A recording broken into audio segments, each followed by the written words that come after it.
Dios ha muerto, y nosotros lo hemos matado. Detente un momento. No sigas.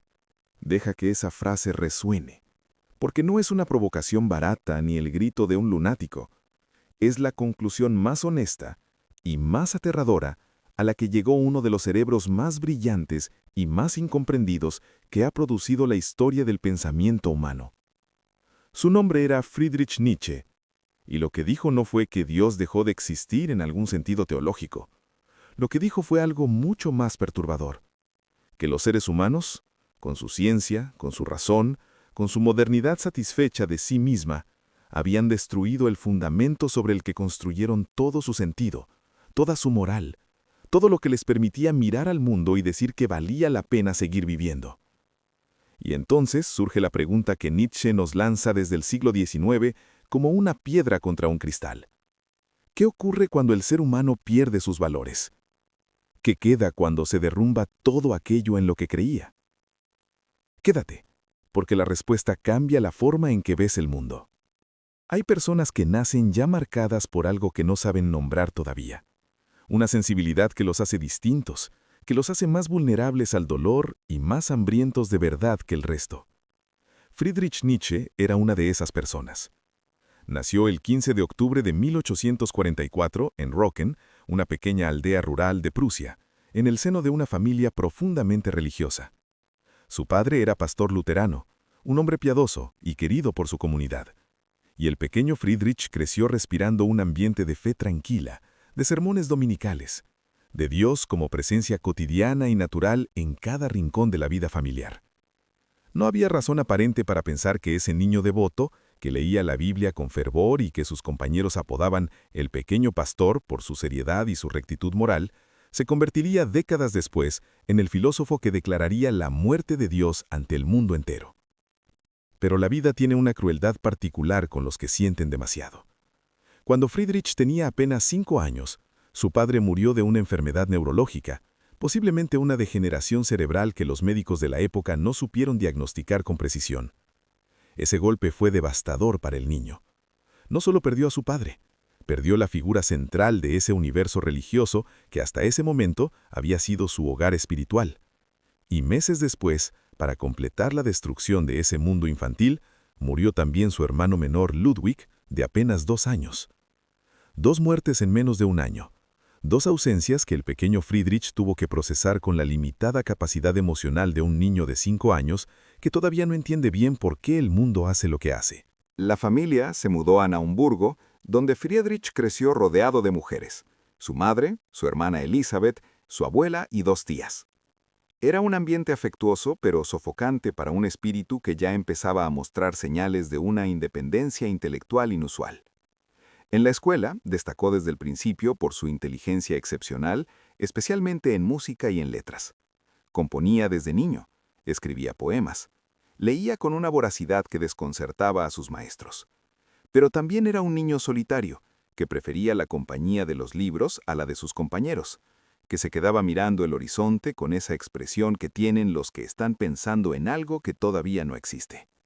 Estudió filología clásica en la Universidad de Bonn y luego en Leipzig, y su talento era tan evidente, tan desbordante, que a los 24 años, sin haber terminado siquiera su doctorado, fue nombrado profesor de filología clásica en la Universidad de Basilea, en Suiza.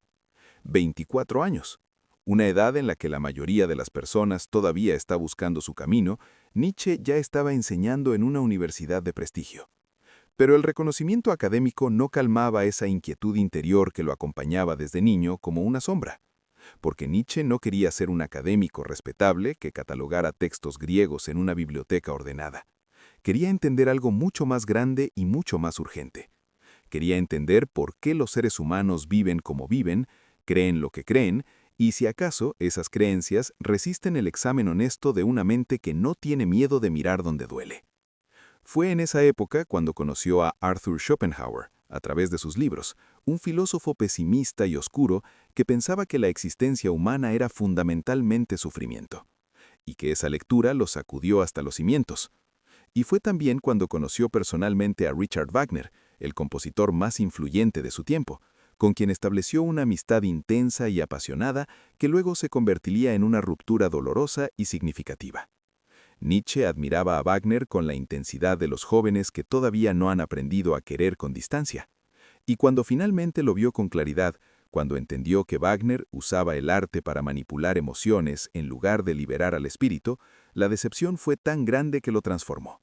Porque Nietzsche era así, un hombre que sentía cada traición intelectual como una herida física, un hombre para el que las ideas no eran abstracciones, sino cuestiones de vida o muerte.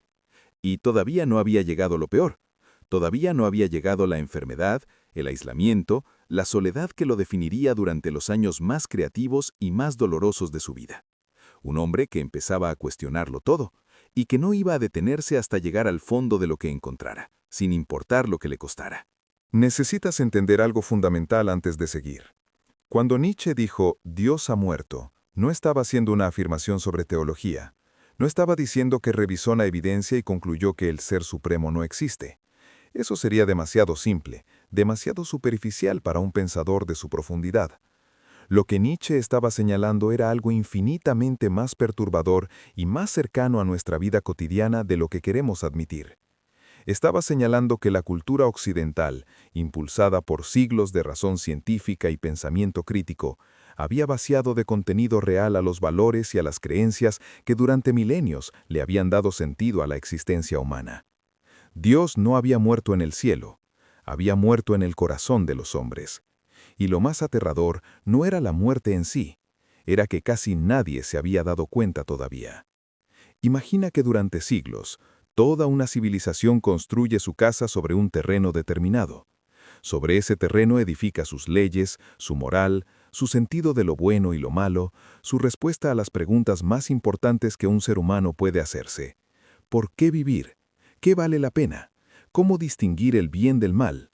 Y ahora imagina que de repente alguien mira hacia abajo y descubre que el terreno no es sólido, que era una ilusión compartida, que lo que parecía roca firme era en realidad una convención colectiva que todos aceptaron sin examinarlo demasiado porque era más cómodo que enfrentar el vacío. Eso es lo que Nietzsche vio cuando miró a la cultura europea de su tiempo. Y lo que vio lo aterrorizó y lo fascinó a partes iguales. La ciencia moderna había demostrado que la Tierra no era el centro del universo. Darwin había demostrado que el ser humano no era una creación especial y separada del resto de los animales, sino el resultado de millones de años de evolución ciega. La razón ilustrada había cuestionado sistemáticamente cada uno de los fundamentos sobrenaturales sobre los que la moral cristiana había construido su autoridad durante siglos. Y sin embargo, los seres humanos seguían comportándose como si nada de eso hubiera ocurrido. Seguían usando las mismas categorías morales, los mismos juicios sobre el bien y el mal, la misma estructura de valores, sin preguntarse si esa estructura todavía tenía fundamentos reales sobre los que sostenerse o si estaba flotando en el vacío de la costumbre y el miedo. Nietzsche le dio un nombre a esa situación: nihilismo. Y el nihilismo no es simplemente una actitud pesimista de quien dice que nada importa y se encoge los hombros. Es algo mucho más peligroso. Es el estado en que una civilización entera pierde su sistema de referencia sin tener otro que lo reemplace. Es el vértigo colectivo de quien ha destruido el suelo bajo sus pies antes de construir algo nuevo donde apoyarse. Y Nietzsche veía venir ese nihilismo con la claridad de un profeta que nadie quería escuchar. Lo veía acercarse en las tendencias culturales de su época, en el conformismo burgués, en la mediocridad satisfecha de una sociedad que había abandonado los valores religiosos sin reemplazarlos con nada de igual profundidad, y que llenaba ese vacío con el consumo, con el entretenimiento superficial, con la búsqueda de comodidad como único horizonte vital posible. ¿Te suena familiar? Porque Nietzsche escribía en el siglo XIX, pero lo que describía suena exactamente como el siglo XXI. Una época en que las grandes narrativas colectivas se han desmoronado una tras otra, en que la gente busca sentido en las redes sociales, en las marcas, en los influencers que prometen una vida significativa a través de la pantalla de un teléfono. Una época en que la depresión y la ansiedad son epidemias globales no porque la vida sea materialmente más dura que antes, sino porque el sentido escasea, porque la pregunta de ¿para qué vivir? No tiene una respuesta que todos puedan compartir. Nietzsche lo vio venir con una claridad que resulta casi incómoda reconocer. Y la pregunta que planteó sigue sin respuesta satisfactoria. ¿Qué pasa cuando nada tiene sentido? ¿Qué hace el ser humano cuando el suelo desaparece bajo sus pies y no hay nada a qué aferrarse? Podría haberse detenido ahí. Podría haber sido el filósofo del nihilismo, el pensador que señala el abismo y lo describe con precisión, y se queda mirándolo con una mezcla de horror y satisfacción intelectual. Pero Nietzsche no era ese tipo de hombre. Nietzsche era un luchador, un pensador que no toleraba el diagnóstico sin la búsqueda de una salida. Y la salida que propuso fue tan radical, tan exigente, tan contraria a todo lo que la tradición filosófica y moral de Occidente había sostenido, que todavía hoy divide aguas entre los que lo admiran y los que lo temen. Suscríbete a El Historiador del Pasado si quieres seguir explorando estas ideas, porque lo que viene en el próximo capítulo es donde Nietzsche se vuelve verdaderamente peligroso y verdaderamente extraordinario. Si el suelo se ha derrumbado, hay dos opciones: quedarse mirando el abismo y paralizarse, o construir algo nuevo donde no había nada. Nietzsche eligió la segunda opción, con una determinación que rozaba la desesperación. Y lo que construyó, o más bien lo que imaginó como posibilidad, fue una de las ideas más fascinantes, más mal comprendidas y más peligrosamente distorsionadas de la historia del pensamiento occidental. Lo llamó el Übermensch, el superhombre. Y antes de que tu mente salte a imágenes de dictadores y razas superiores, que es el malentendido más cruel y más injusto que persiguió a Nietzsche incluso después de muerto, necesitas entender qué quería decir realmente con ese concepto. Porque lo que quería decir es casi lo opuesto de lo que sus peores intérpretes afirmaron que decía. El superhombre de Nietzsche no es un ser biológicamente superior, no es una raza elegida ni una élite de nacimiento. No tiene nada que ver con el poder político ni con la dominación de unos seres humanos sobre otros. El superhombre es una posibilidad espiritual y existencial. Es el ser humano que, una vez que ha aceptado que los viejos valores han muerto, una vez que ha mirado al nihilismo sin parpadear y sin caer en la desesperación, tiene el coraje y la creatividad suficientes para crear sus propios valores desde cero. Para decir, este suelo se derrumbó. Bien, entonces voy a construir mi propio suelo con mis propias manos, con mi propia experiencia, con mi propia visión de lo que merece ser vivido y lo que no. Es una idea tan exigente que resulta casi brutal, porque crear valores propios no significa hacer lo que te da la gana ni ignorar las consecuencias de tus actos en los demás. Significa algo mucho más difícil. Significa hacerte responsable de tu propia existencia de una manera total y sin excusas, sin poder decir que Dios lo quiso así, sin poder decir que la tradición lo manda, sin poder refugiarte en la comodidad de un sistema de valores que alguien más construyó y que tú simplemente heredaste sin examinarlo. El superhombre dice, yo soy el autor de mi vida. Y eso no es una liberación fácil, es una carga enorme. Es quizás la carga más pesada que un ser humano puede asumir. Y aquí entra el segundo concepto fundamental del pensamiento maduro de Nietzsche, la voluntad de poder. Otro concepto brutalmente mal interpretado.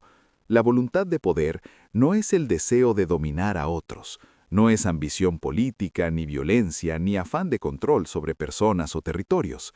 Es algo más profundo y más íntimo que todo eso. Es el impulso fundamental de la vida misma hacia su propia expansión, hacia su propio crecimiento, hacia la superación constante de sus propios límites. Es la fuerza que hace que un artista destruya una obra que le costó meses porque sabe que puede hacerla mejor. Es la fuerza que hace que un científico abandone una teoría que le hizo famoso porque la evidencia lo lleva hacia una verdad más grande. Es la fuerza que te hace levantarte cuando te has caído y seguir, no porque esperes una recompensa externa, sino porque en algún lugar dentro de ti existe algo que se niega a quedarse en el suelo. Nietzsche no estaba predicando el individualismo egoísta ni el desprecio por los demás. Estaba señalando que la mayor traición que un ser humano puede cometer es la traición a su propio potencial. Vivir una vida pequeña cuando podrías vivir una vida grande. Conformarte con los valores heredados cuando podrías crear tus propios. Seguir el rebaño no porque el rebaño tenga razón, sino porque salir del rebaño da miedo. Eso era para Nietzsche la forma más cobarde y más triste de existir. Y lo decía con una pasión que a veces sonaba a rabia, porque en el fondo era exactamente eso, la rabia de alguien que ve el potencial desperdiciado y no puede soportarlo. Hay otro concepto que Nietzsche desarrolló y que resulta igualmente perturbador en su profundidad, el eterno retorno. La idea de que si la existencia no tiene un propósito trascendente, si no hay Dios, ni redención, ni vida después de la muerte, entonces la pregunta fundamental que cada persona debe hacerse es esta. ¿Vivirías tu vida exactamente igual si supieras que vas a tener que vivirla infinitas veces, sin cambiar absolutamente nada? Cada decisión, cada momento, cada alegría y cada dolor repetidos eternamente. Es una prueba de fuego para la autenticidad de una vida. Si la respuesta es no, si hay algo en tu vida que no podrías soportar repetir para siempre, entonces algo en esa vida necesita cambiar, ahora mismo, sin esperar a que alguien te dé permiso. ¿Puede el ser humano crear su propio sentido? Nietzsche decía que no solo puede, decía que debe, que es la única salida honesta del nihilismo. Pero el precio de ese pensamiento fue más alto de lo que nadie debería pagar. Hay algo profundamente injusto en la manera en que la historia trata a los que piensan demasiado adelante de su tiempo. Los ignora primero, los insulta después, y cuando ya no puede ignorarlos ni insultarlos porque sus ideas se han vuelto demasiado grandes para caber en el silencio, los malinterpreta de maneras que habrían destrozado a sus autores si hubieran podido verlo. Nietzsche sufrió las tres cosas. Primero, el silencio. Luego, el desprecio. Y después, en la crueldad suprema de la historia, la apropiación de sus ideas por exactamente las fuerzas que él más habría odiado en vida. Durante la mayor parte de su vida activa como pensador, Nietzsche fue básicamente ignorado. Sus libros se vendían en cantidades miserables, sus ideas eran desestimadas por los académicos de su época como las provocaciones de un excéntrico con demasiada imaginación y poco rigor. Vivía con una pensión modesta, viajando constantemente en busca de climas que aliviaran sus interminables problemas de salud, escribiendo en habitaciones de pensión baratas en Suiza, en Italia, en Francia, con una disciplina casi monástica que resultaba heroica considerando lo que su cuerpo le hacía. Porque la enfermedad fue la compañera constante de su vida intelectual. Desde adolescente sufrió migrañas devastadoras que lo dejaban postrado durante días, incapaz de leer o escribir, con el dolor físico como único horizonte. Problemas de visión que lo llevaron casi a la ceguera, náuseas, vómitos, insomnio crónico. Y sin embargo, en medio de ese sufrimiento físico constante y casi inconcebible, escribió algunas de las páginas más poderosas y más originales de la historia del pensamiento occidental. Así habló Zaratustra, más allá del bien y del mal, la genealogía de la moral, el crepúsculo de los ídolos, obras que en su momento apenas generaron eco, pero que contenían ideas con la fuerza de una bomba de tiempo, ideas que iban a explotar décadas después con consecuencias que él no podía prever y que seguramente no hubiera aprobado. Nietzsche escribía con una urgencia que a veces parecía desesperación, como si supiera que el tiempo se acababa, como si algo dentro de él le advirtiera que no había mucho margen antes de que el silencio se volviera definitivo. Y tenía razón. El 3 de enero de 1889, en una calle de Turín, Nietzsche sufrió un colapso mental del que nunca se recuperó. La versión más conocida de ese momento, cuya veracidad histórica es discutida pero que se ha convertido en parte de la leyenda, dice que vio cómo un cochero golpeaba brutalmente a un caballo, que corrió a abrazar al animal llorando de manera descontrolada y que cuando lo recogieron del suelo ya no era el mismo hombre. Tenía 44 años. Durante los 11 años siguientes vivió en un estado de demencia progresiva, primero bajo el cuidado de su madre y luego de su hermana Elizabeth, incapaz de comunicarse con coherencia, incapaz de leer sus propios libros, incapaz de saber que mientras su mente se apagaba, sus ideas comenzaban finalmente a encenderse en el mundo. Y aquí llegamos a la crueldad más grande de su historia. Elisabeth Nietzsche, su hermana, era una mujer con ideas radicalmente opuestas a las de su hermano, antisemita convencida, admiradora del nacionalismo alemán más agresivo, casada con un ideólogo de extrema derecha. Elisabeth se convirtió tras el colapso mental de Friedrich en la administradora de su legado intelectual. Y lo que hizo con ese legado fue una traición intelectual de proporciones enormes. Editó sus textos de manera selectiva y distorsionada, eliminó fragmentos, construyó una imagen de Nietzsche que se adaptaba perfectamente a la ideología que él más había despreciado y combatido en vida. El resultado fue que las ideas de un filósofo que había criticado el nacionalismo alemán con sarcasmo demoledor, que había ridiculizado el antisemitismo como una enfermedad del espíritu resentido, que había dicho explícitamente que la noción de razas superiores era una estupidez peligrosa, fueron apropiadas décadas después como fundamento intelectual de una de las ideologías más criminales de la historia humana. Nietzsche murió el 25 de agosto de 1900 sin saber nada de todo eso. Murió en la oscuridad de su propia mente destruida, pero sus ideas no murieron con él. Al contrario, comenzaron a vivir con una intensidad que él nunca conoció en vida y que todavía hoy no se ha agotado, porque Nietzsche toca algo que no envejece, toca la pregunta de cómo vivir en un mundo sin certezas absolutas, toca el problema del sentido en una época que ha perdido sus grandes narrativas, toca el desafío de ser auténtico en una sociedad que presiona constantemente hacia la conformidad y la mediocridad satisfecha. Esas preguntas son exactamente tan urgentes hoy como lo eran en el siglo XIX, quizás más, y por eso Nietzsche sigue siendo leído, debatido, temido y amado con una intensidad que muy pocos pensadores de su época han logrado mantener. Si este video en El historiador del pasado te hizo pensar de una manera diferente sobre la vida, sobre los valores y sobre lo que significa existir con autenticidad, suscríbete al canal, porque esta es solo una de las muchas historias extraordinarias que todavía nos faltan por explorar juntos. Comparte este video con alguien que crea que tiene sus ideas demasiado ordenadas, porque Nietzsche tiene una manera particular de desordenarlas para siempre.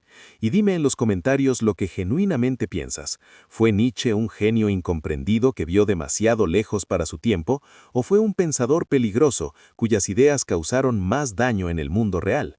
Porque esa pregunta no tiene una respuesta fácil, y las preguntas sin respuesta fácil son exactamente las que vale la pena hacerse. El hombre que declaró la muerte de Dios murió sin que nadie lo escuchara de verdad.